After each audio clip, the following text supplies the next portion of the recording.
Hi everyone, welcome back to my new mini blog. এই দিদিটাকে দেখছো, এই দিদিরই বিয়ে ছিল 24 তারিখে।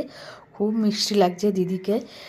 আর তারপরে আমরা বিয়ে দেখে নিয়ে কিছুক্ষণের জন্য গেছিলাম মকটেল কাউন্টারে একটুখানি গলা ভেজাতে। তো মকটেল খেয়েছিলাম, স্টার্টারও খেয়েছিলাম। খেয়ে দিয়ে নিয়ে আবার বিয়ে বাড়িতে এসে বিয়েতে অ্যাটেন্ড করলাম। তো দেখছো বিয়ের পর্ব চলছে এখানে। তো বিয়ের তো অনেকগুলোই রিচুয়ালস হয়, সেগুলো এক এক করে হচ্ছিল। হওয়ার পর বিয়ে সম্পূর্ণ হওয়ার পর আমরা দিদির সাথে বন্ধুরা মিলে সবাই মিলে ছবি তুললাম। ছবি তোলার পর, কারণ দাদার সাথে সেদিন ছবি তোলা হয়নি, দাদা অবভিয়াসলি ব্যস্ত ছিল। তারপরে চলে গেছিলাম মেন কোর্সে। এইটা ছিল দিদির হলো মেনু কার্ড। দেখো কি সুন্দর করেছে, আইফোনের মতন।